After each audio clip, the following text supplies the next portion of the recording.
Welcome to another episode of the Transforming Lives podcast panel. I am one of your hosts, Cheryl Pankhurst. And I'm Charmin Prince.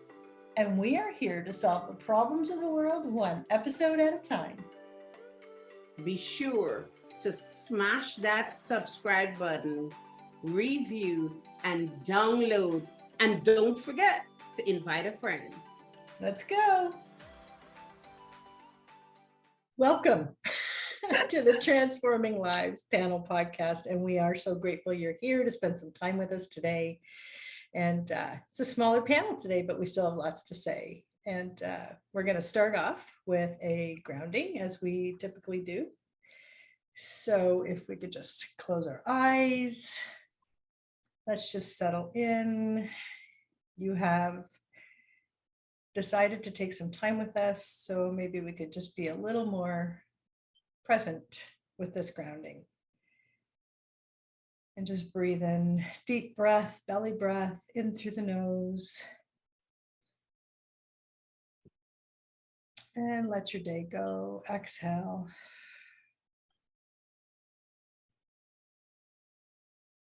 Deep breath in. Exhale any stress that you're holding on to from your day.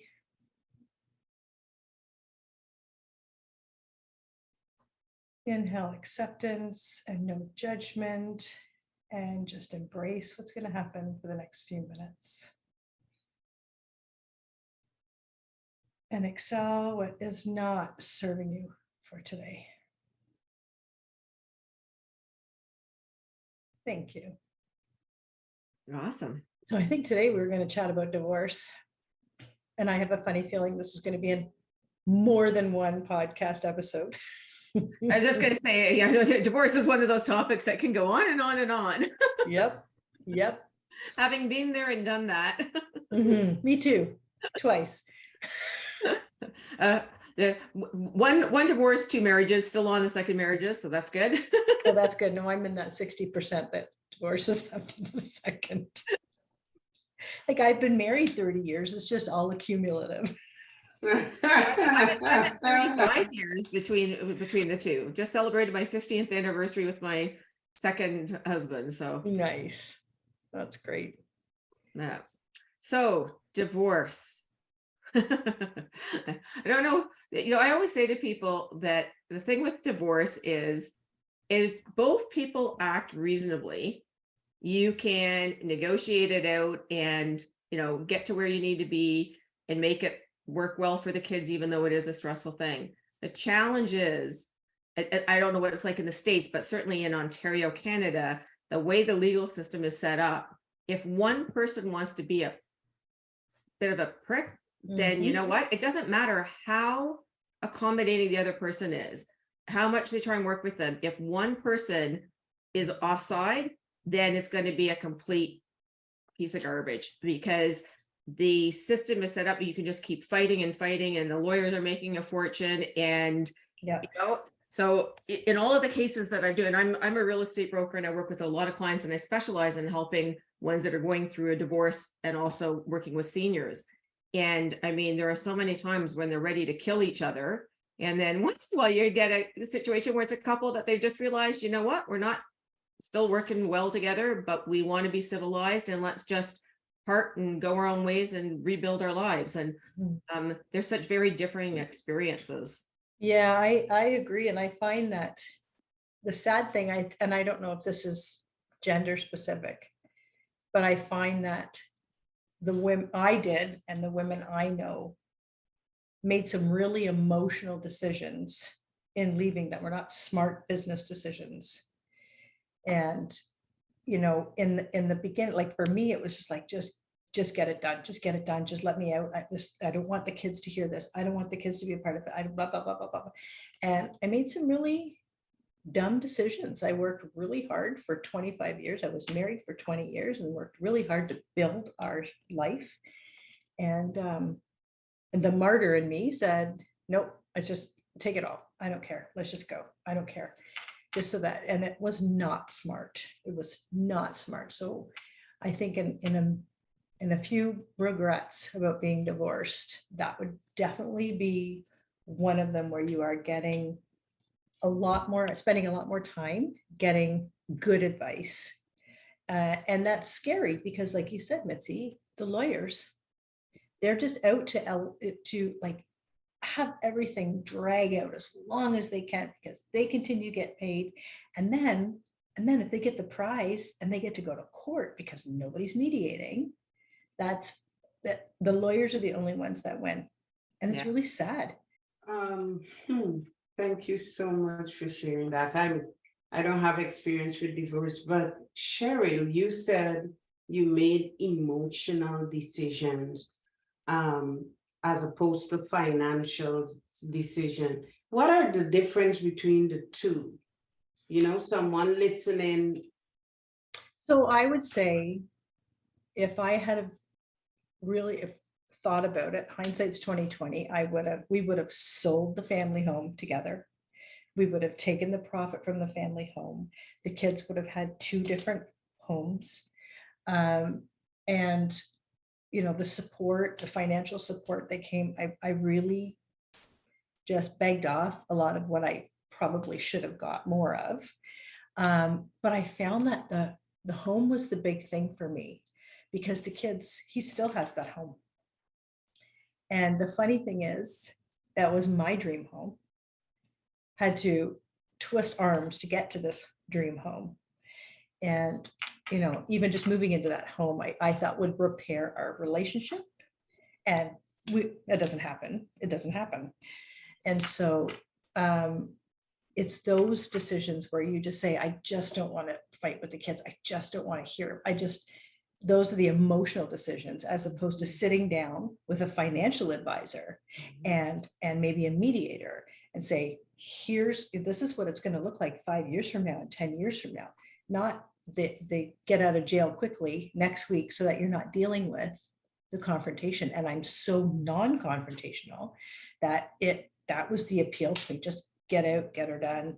And it was a huge mistake. Yeah, I see that a lot of time, and I have a financial planning background as well, and there's a couple of, as you say, those different issues. There's the emotional issues, and it's always different too, because there's always one person who pulls the trigger, so to speak, and says, okay, this isn't working, I want a divorce. And sometimes the other person is completely blindsided, even though they shouldn't be, because obviously if a relationship is deteriorated to the point where one person's ready to divorce, you would think that there'd be signs, but often somebody's just kind of got their blinders on.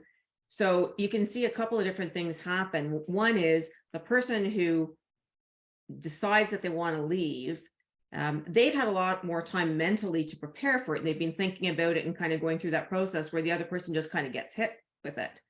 Sometimes what happens is the person who pulled the trigger feels guilty for putting the other person that, so they try to be more accommodating. And sometimes, as you say, they are just go on a rampage, or they've done a whole bunch of, bad things behind the scenes in planning for this, and they've completely blindsided. So you can kind of get it either way, whether it's the person who pulls the trigger or the person who doesn't, who can go off the rails, because again, as you say, obviously there's emotion that's tied up within it. And, we want to protect our children, and we want to get through it so we can get to that next stage. But as you say, all these other things can factor in on it. And that emotion of that family home where the kids have been and not wanting to displace them, a lot of times people will really stress themselves financially trying to keep that family home, even though, as you say, sometimes it's best to just sell it and both kind of restart, because it can create a lot of undue financial pressure on one person. And it can create a lot of undue emotional issues as well, because whichever person stays in the family home, there's an automatic more comfortableness for the kids in that home versus whichever other parent leaves and is in a new location. Whereas if you both start in a new location, everybody gets a fresh start and can kind of reestablish. 100% agree. Did I answer your question, Sherman? Yes, you did. Thank Yeah, you. good. Thank you. Good. Yeah. because it's so important for persons that, let's say from a younger generation, because I saw from the statistics here in the US, the ages, persons or couples below age 40 don't have a high divorce rate, but ages 40 and below. And you think the more as you mature, Mhm. you might grow together, but the divorce rate is pretty high. So I'm happy that you made that clarification, and so that listeners who were unaware would know what you meant. Yeah, good, good. It's one of those times where, when you remember where you were, when you were, those significant moments, Mhm. that's the time when we told the kids. And that was 2005. And I still 100%, like Princess Di's death, remember where I was, what I was wearing, what I said. It brought me to my knees. Worst conversation I've ever had. Wow. Yeah, yeah, to my knees. And so much of it was, you're torn between, I don't want my kids to think that this is what marriage is. This isn't what a relationship is. I want my daughter to be a strong woman. I want her to have a voice. I don't want her to think, and my ex and I are best friends now, best friends. So this is not a slam on him afterwards, but this is I want my son to see this is how you have a partnership. I want my daughter to see this is how people are treated in an equal relationship. And so that was a lot of why it was time to go. But then when the words come out, you just go, oh my God, like, oh my God, it's just, but all of that said, I never looked back, like inside, I just never looked back. So I knew, my soul knew it was the right decision to make. But with all the outside influence and emotions, it was really hard to keep navigating through that, even though you're on the right path going forward. For sure. And you get, there's so much input too from other people, or not even so much that it's input, but our perceptions of, what others are thinking or whatever. I remember as a kid, there was two single mothers that lived on our street with their kids. And I remember my mother would always say, oh, well, she's a divorcee. And she said it in such a way that, right, like it was very demeaning. And so when I was struggling in my first marriage, and I should have left a long time before I did, all I could hear in my head was my mother, I don't want to be a divorcee, like, one of those people. Mhm. And so I wasn't being true to myself because I had somebody else's voice in my head. And it would have been so much better for both of us had we, split many years before we did. But it was stuff like that. It was my head, that was wreaking havoc. And then when it came time where we were splitting, and I was trying to be very amicable with my ex and stuff, as you say, there was emotional things. I didn't make the wording as strong. And unfortunately, I had a horrible lawyer who screwed up our divorce agreement royally. Like, I mean, when I went to court to try and fight with my ex, the judge told me that he thought it was the worst structured divorce settlement he'd ever seen. No. I mean, she just was horrid. But it was just like, what, my only concern was, my kids' health and safety and what they needed, right? What I needed was, bottom of the barrel on that. It was what, how do we best do it for them? Now, you mentioned that you'd been divorced twice. Was that 2005 when your second divorce or your first divorce? So that was my high school sweetheart, first boyfriend, first everything.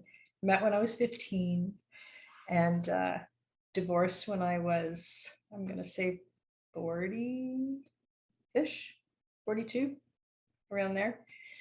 And yeah, and the second one, we were together a few years, and we got married, and we really hadn't planned to get married. And then his mom got sick, and we really felt like we just wanted to have that. We were both very active in the church, and it just felt like the right thing to do. And this was one of those things where, I don't know, an hour into the honeymoon, I was like, oh my God. Oh my God. What the heck have I done? It was crazy. And it wasn't until it was almost like there's the switch, and totally different person. Totally different person. So that, yeah, that was, and but the nice thing, the one thing that was good about that is it was hard because he had a couple kids I was really close to, but I was like, it took me forever to leave my first because of the connection with my kids. I don't have that. I'm not living through this one more minute. I'm out. So that was, yeah, that was the last time I ever got married. We have a joke here. My partner's also divorced twice. And now when we talk about marriage, we both go, what? But you know what's funny is he comes from a divorced family. And when he was in school, so he's 62 now, so that's how long ago. When he was 3, his mom and dad split up, and he was the only child all through school who had a single parent. Yeah, I mean, it's much more prevalent now, for Yeah, sure. but totally another level of trauma, right? Yeah, and Yeah. a whole other level. Wow. Yeah. Where possible, I always try and encourage people to work with mediation lawyers, because there are, like, if both people are starting it long, if you work with one of them, if you each work with the mediation lawyer, it can really make a big difference. And I Mhm. see when I'm working with couples, helping them sell their real estate, that those ones, you know, are much less stressful for them and much less stressful for the kids. Mhm. But then you see situations, and my husband, I mean, he had a horrible divorce. His ex-wife went complete, you know, psycho bitch. Had him falsely arrested. I mean, you know, everything under the sun, right? Oh, gosh. And she just had such anger that he would have the nerve to leave her, that her only mission was, how can I make his life miserable? Mhm. Right? Like nothing else mattered. And unfortunately, the kids really pay the price in those types of Oh, situations. yeah. Right. And then you see the people, you know, it's like you're trying to figure out when is the best time to do it, you know, when the kids are really young, or once they've fully grown. You know, it seems, and I don't know the statistics on it at all, but when it's sort of that early teenage years is the hardest for them. Like if you do it Mhm. when they're really young, it's kind of what they know. They're just used to growing up that way. And if Mhm. they're already growing and out the door, again, they've kind of gotten through and built their life. But in those mid-range teenage years, if that's Mhm. where one partner reaches the I just can't handle it anymore, I think that's the hardest for what I've seen for the kids. There's I just, agree with you there. But I yeah. do agree, if I was to give any advice, my partner went through the mediation and it was smooth. You know, they had ups and downs, but it was considerably cheaper, considerably smoother. And I would say if anybody's listening, that's your first step. Always, you know, unless of course you're in a different situation where it's abuse or that sort of thing. But Yeah, of course. yeah, before you seek out a lawyer and before you try to do it yourself, the mediator is the way to go. Yeah, there's a lot of things you should not do yourself. You know, divorce is one of those. You need somebody with real experience and who understands the legal system. Mhm. And, you know, as you say, whether it's a mediator or a lawyer or a paralegal or a divorce coach, but this is not one of those things you go alone, because No. there's just so much that is involved. Mhm. And especially if the other partner has good advice and you have none, Mhm. then you're really going to, you know, set yourself up for failure. Yeah. And yes, you're seeing a little black and white trailing through here. My cat is joining the podcast. He's never been divorced, but he does like to participate. Is there specialized counseling after divorce? Yeah, there are a lot of divorce coaches out there now. It's a new Mhm. area of coaching. where there are people who specialize in it. There's accountants that specialize in divorce accounting as well. And in a lot of different professions. I mean, I'm as a real estate broker. I mean, I've written a book. Well, you can't really see it with our. I can never do this with. There you are, selling your home in a divorce. Because again, there's different considerations and things to factor in a divorce situation versus, if you're selling your house for any other reason. So yeah, there are a lot of really good divorce coaches out there. And it kind of gives somebody to process and deal with the emotion. It can save you a lot in your legal bills too, because if, as you say, if the emotions are part of what is getting in the way, if you're venting and having those discussions with your lawyer, you're spending, $400, $600 an hour dealing with the emotion with your lawyer, versus if you meet with a divorce coach who's maybe charging $100 an hour or $75 an hour, and you can work through some of that emotional stuff, then when you get to the lawyer, you can use the time much more efficiently. It's such a good question, Sharman, because that's definitely something that I thought about. And that was another regret I had with the kids. I think I would also say to somebody, it doesn't matter how copacetic that split is, get counseling for your kids. Even if they seem totally fine, don't need anything, get counseling for your kids. And you can incorporate the family counseling. But I feel like when there's a split, kids it's devastating, period. Devastating. There's nothing you can say that makes it better. But it's the loyalty split for them. They don't know, right? They feel, oh, I have to be loyal to my dad and I can't say anything. And then I have to be loyal. And it's just, they become so torn and they can't express how they're feeling to either one of us, because then they feel like they're, not being loyal to the other. And I think that's one thing I would say for any type of split is the kids need their own unbiased support system to help them navigate through, know how to communicate, give them some strategies. I think that's really important. Yeah, I agree with you. That was one of the things we did do with our kids, is we had them in counseling, because as you say, they need somebody to sort of talk through their emotions with. And even though they may, if they have a sibling, be able to talk with their sibling a little bit, because that sibling is going through the same circumstance, they're still different ages, going through different places, have different relationships with their parents, and having someone who is completely separate, that they can talk with and work through and process everything is so important. That's a really, really good point. Yeah. And there are, and again, all these things cost money, right? And that can become a real big issue, is like, how are you going to pay for these things? But you know what? People need to Google and look at the resources, check with your church, check with your synagogue, check with Children's Aid for resources. We found counseling through Jewish Family Services. They had counseling services to help the kids, and I'm sure in other religions and things they have it, because again, it can be very expensive, but there are resources there. But you have to unfortunately, you have to do a lot of digging on your own to try and find those resources. Now, That's it is part a lot of easier social now. media.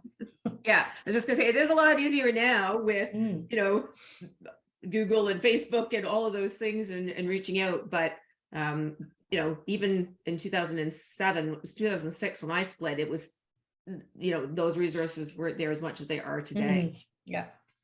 No, I agree. What would you say is, if you could go back and change one thing about the way that you went through the process or whatever, what would you do differently?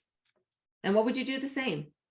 That's a really good question, because there's days when I think I should have stuck it out longer. My kids were the age you're talking about. Should I have stayed? Should I have stayed? Should I have waited? So there's days when I would have said, that's my biggest regret. I should have just stayed. I should have just sucked it up, not been selfish, not trying to make myself happy. I should have just stuck it out for my kids. And then the kids become 20 and 25, and they say, we get it. We got it. It's okay. So, it takes them a while, but they understand. So it sometimes it takes a lot longer for you to go, okay, okay. But you know what? We also never fought because I am the queen of non-confrontation.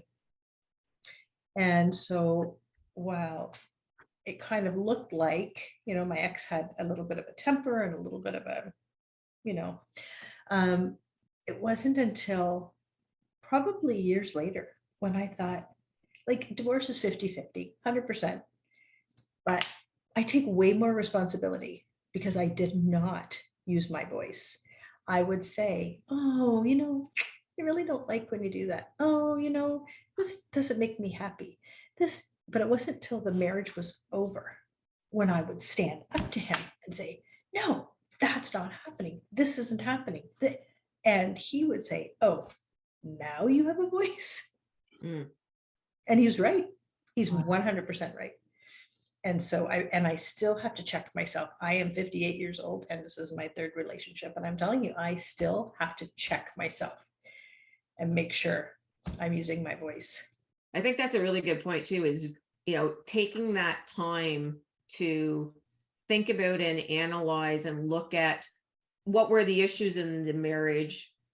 And, as you say, how did you get there? What were the issues within ourselves that we didn't deal with? And as you say, not using our voice or putting up with things that we were really unhappy with, or, whatever the case may be, and it's going to be different for everyone, but really taking some time to look at that. Because again, on a moving forward basis, if you want to have better relationships in the future, we have to learn from our past experiences. That goes for everything that we do. Right. And no two people are the same, but, you have to learn from those experiences. I remember when I got together with my now husband, we were getting ready to go for a drive for our honeymoon, and at the finals of a hockey game or a baseball game or something we're on, I don't know, I think it was hockey. And he said, oh, I'd really like to see that before we start the drive. And I'm like, sure, like, just, go ahead, watch that. We'll just leave in a few hours, like, no big deal.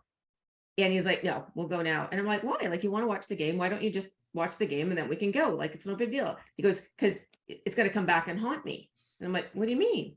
He's like, you're saying it's okay, but 5 years from now, you're going to keep saying, oh yeah, you made me listen and watch it. I'm like, I said, no, I'm not. I said, maybe your ex was like that and she would do things like that. But if I'm telling you it's okay for you to watch the game, it's not going to bother me, I really mean it. Like, I really don't care. But, we all bring with us that head stuff from our previous relationships and unintentionally think that our new partner will do those things or knows not to do those things, as the case may be. And so we have to re-educate ourselves and re-educate our new partners on those things too. Yeah. Well, my parents were married for 60 years. Wow. I never heard them fight. Wow. And we say that with pride. I never learned to fight. I never learned to fight. I never learned how to resolve a marital issue. Because you never saw it modeled. Yeah. And I just continued the cycle. Yeah. Yeah. So I remember when I was splitting with my ex, and I said to him, he's like, why is it happening? I said, because I look at us and I see we either become my parents or we become your parents. And neither of those are good options because, when I looked at the way that their relationships were, and my parents stayed married and his parents stayed married, but they were not, what's the word? Not that they weren't happy, because my mom and dad loved each other, but they didn't necessarily bring out the best in each other. And my ex's parents were, they had other issues. And I just knew when I looked forward and I said, you know what, I just don't want that to be what my life looks like. Like, I've got to do this. But I grew up, I thought you got married, you stayed married no matter what.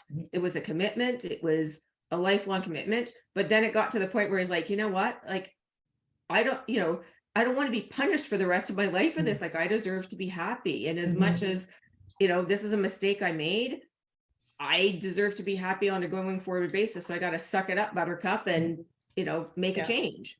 Yeah, and my parents were super happy. They were unbelievably happy. So I'm not slamming that, and especially like you see it, right? My father just passed and he had dementia, and my mom just stepped right in. Nobody's looking after my husband. I got this. I 'Cause got that's this. And true love. she was golden, like just absolute.